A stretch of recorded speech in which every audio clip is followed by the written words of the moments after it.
Hi, good morning. Welcome to our exam paper revision lesson. So we are dealing with the latest, this is the latest exam paper from March 2023. We're dealing with the question on area. Right. So let's have a look at this question. Sketch the graph of, we're given x is equal to y squared and clearly indicate the area included between x is equal to y squared and the x-axis, x is equal to 0 and y is equal to 2. Alright, so that is the first question. The second question is calculate the magnitude of the area. So what's the most important thing with respect to area? Alright, so we start, remember this is N4 and then it carries over to N5 where it gets much more involved, and then it carries over to N6 where half the exam involves sketching graphs and applications of integration. Right, so the graphs are very important here in N4. So what is the knowledge required here? First of all, we need to know x is equal to y squared represents a parabola, which I have done with you. Okay. Then x is equal to 0. You should know that if x is the subject of the formula, it is a vertical line. Y is equal to 2 is also a straight line, but this is a horizontal line. Then we are also talking about the x-axis. The x-axis, remember, is also a straight line. Alright, so now, let's see how we're going to deal with this here. First things first is, let's sketch the graph.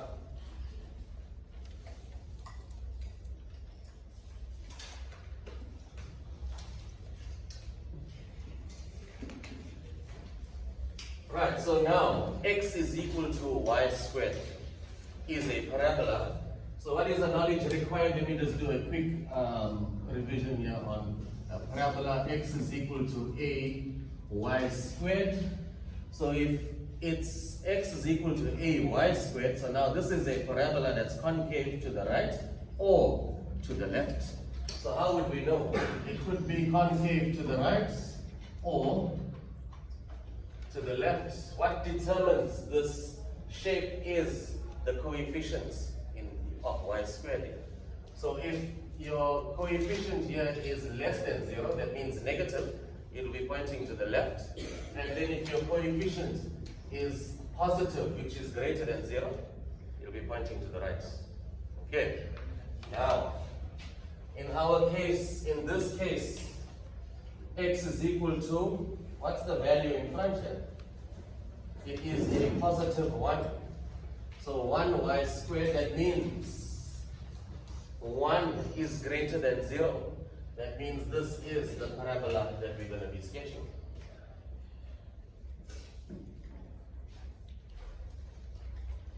And that is it. That's just a rough sketch. You can use a table to get, exact values. Okay, but now, do we really need to get the exact values for every single thing? We will find out in a few minutes. Right, so we've got that parabola, there is no enclosed area. Right, included means bounded or enclosed. It's a closed space. So now, x is equal to 0. Remember, I wrote down all the critical information here.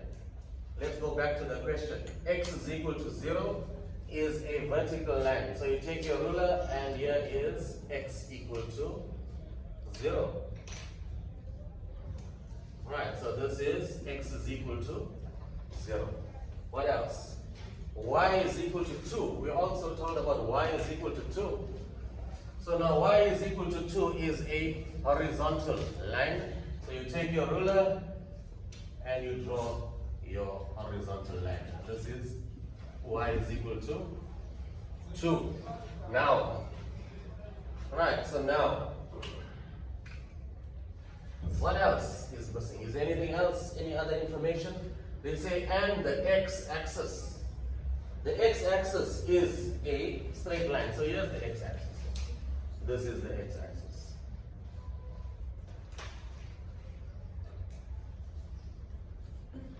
Right, so basically the x-axis and the y-axis are intersecting at this point here. So there is no area here. Are you clear with that? The enclosed area, that's basically between all four. If you count 1, 2, 3, 4, your enclosed area is this part here. Can you see that? 1, 2, 3, and the x-axis here when y is equal to 0. So this is the enclosed area. Now, so let me just shape this in. This is your enclosed area. So now we have two options here. There are two ways to work this out. Okay. So let's look at method number 1.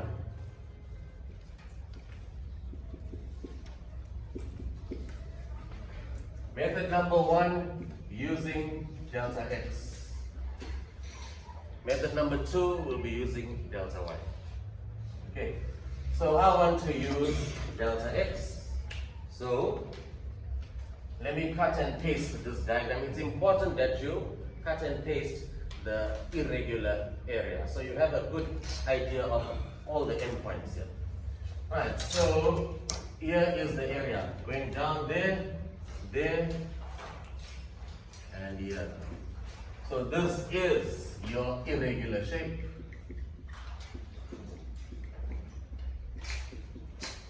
It's an irregular shape, so we're going to be using integration to work out this area. If it was a regular shape, then we do not need integration. We have a formula for that. Right, like if it's a rectangle, it's just length times breadth. Right, so now how do we do this now? So method number 1, I said we are going to be using a rectangle which has delta x there. So that will be this type of rectangle. So delta x is now the breadth of the rectangle. And it's a very, it's called a representative strip or representative rectangle. It's infinitesimally small, the breadth. Okay, that's how you describe it, infinitesimally small breadth. So now the question is, what is the length of the rectangle? Right, what is the length of the rectangle? Before we come to the length, let's label all our graphs. First of all, the entire graph here, this whole graph, is x is equal to y squared. Right, so that is, let me just label this here, x is equal to y squared refers to the entire parabola.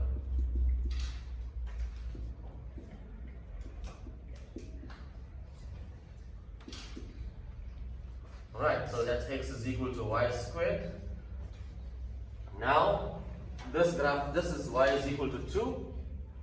And here, what is the equation of this line here? We already got this label. X is equal to 0. You're clear with that?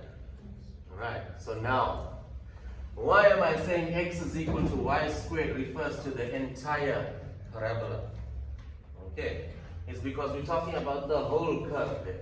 But now the question is, are we using the entire parabola or are we only using the upper half there? Right, so now that is the question. So now how do I know which one am I using?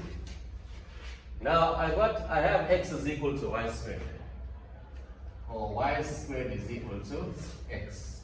But now if I make y the subject of the formula, then y is equal to plus or minus the square root of x. There are two possibilities here. Y is equal to plus or minus the square root of x. You're clear with that? I'm finding the square root of both sides. So this means that y is equal to square root x or y is equal to minus square root x. Now, this part here, the top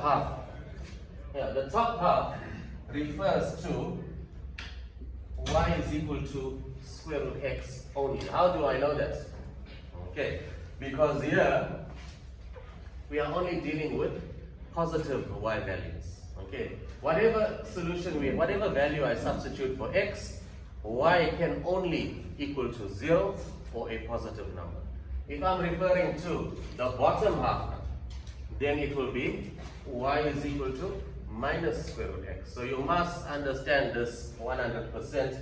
So let's look at the top half. I'm labeling this as y is equal to square root x, and let me label the bottom half.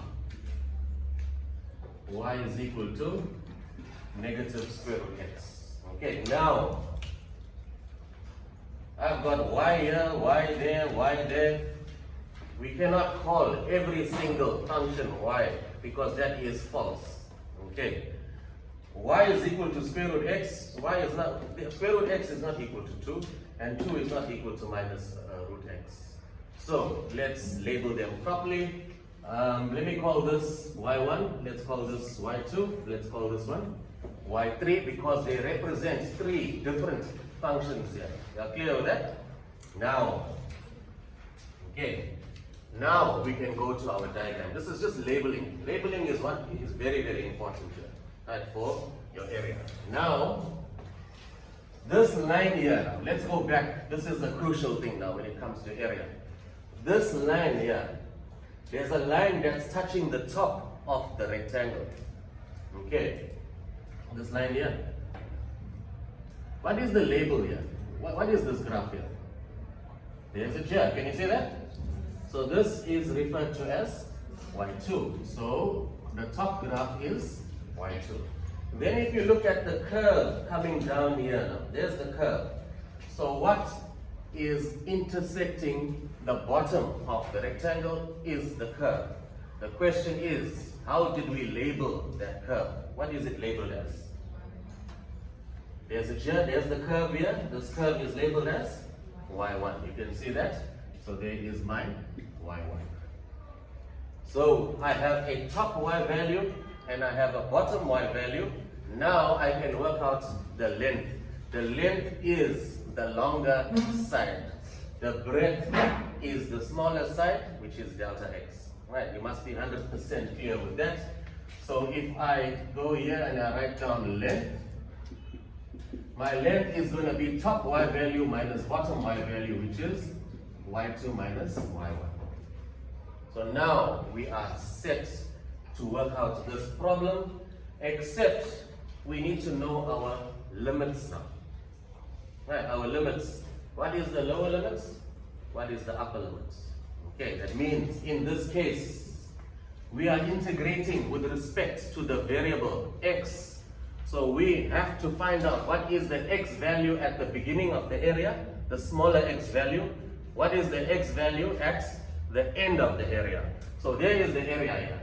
So when you identify an x, it's left and right. So left will be the beginning. So this is the beginning, right will be the end. This is the end. So the question is, what is the x value at this point here? What is the x value? There's a check. What is x there? Here, x is 0. You are clear with that? X is 0. Alright, so let's mark this off. This point here, I know my x is 0, and on this point here, also y is 0. I'm talking about that origin there. Can you say that? Now, let's look at the top here. Right. You must know what's happening at all the endpoints of any area that you are dealing with. Okay, so now we've got our 0, 0 here, and this is a vertical line. So if this is 0, obviously, this is 0 too. And we also know what this value is. What is the y value here? There's a check. You can see that my y value is 2, although it's not going to be used for method number 1, but let's find everything. Alright, now we know the beginning x value is 0.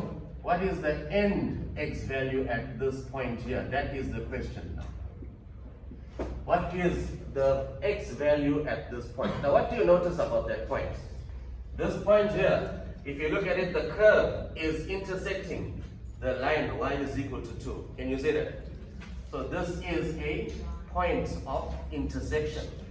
And I already have the y value at this point of intersection. What is the y value at this point? The y value is 2. Alright. Can I find the corresponding x value? So, is there an equation that I can substitute into?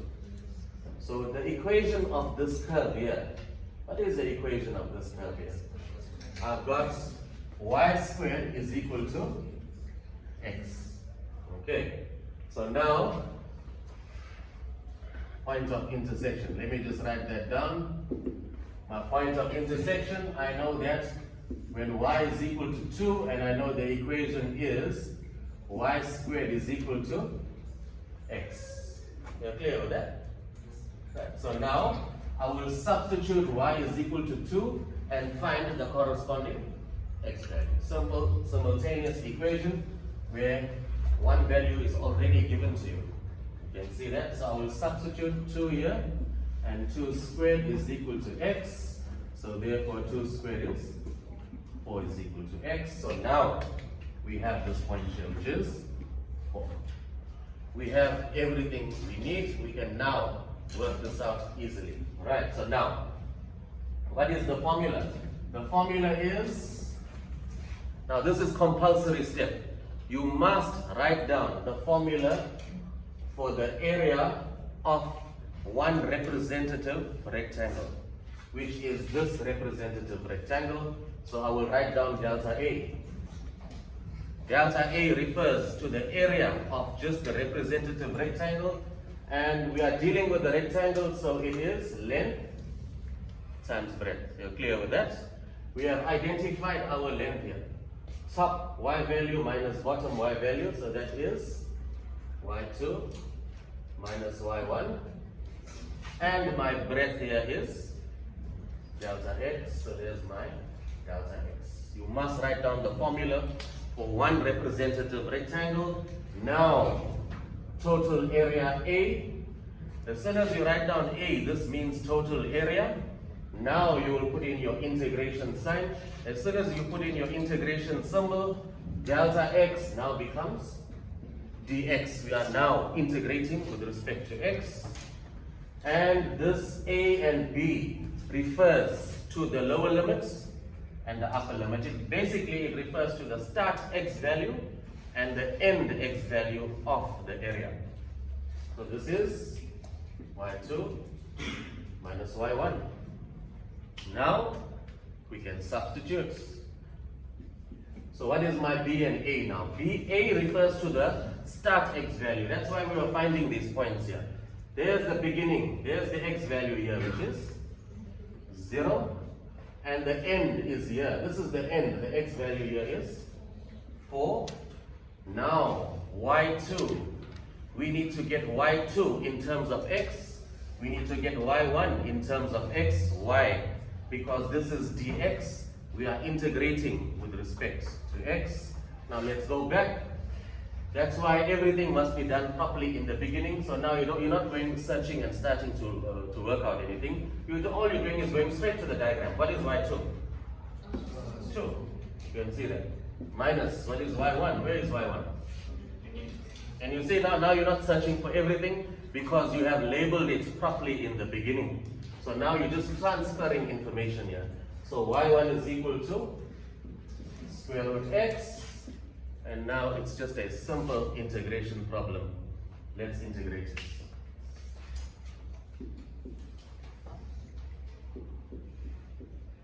Alright, so I'm integrating. When I integrate 2, I'm going to get 2x. When I integrate x to the power half, then half plus 1 will be 3 over 2, 3 over 2, substituting 4 and 0. So what you will do is, you will now take out your calculator and then substitute the upper limits in place of x, put down a minus sign, and then substitute the lower limits in place of x. Okay, so I substitute my upper limit there, which is a 4. Wherever I see x, I'm replacing x with 4, first time. So there's a 4 here, 4 there, put a minus sign, now lower limit, lower limit. Okay, then you take out your calculator and you work it out. 2 times 4, I'm getting 8 there, minus 2 over 3. I know this is 2 squared to the power 3 over 2. That's 8 minus 2 over 3. I know this is going to be 2 to the power 3 there. So that's going to be 8. 2 to the power 3 is 8 times 2, 16 over 3. So that's 24 over 3 minus 16 over 3, which is equal to 8 over 3. I'm just working it out manually. Okay, is that correct? Double check me on the calculator. That's correct. So 8 over 3.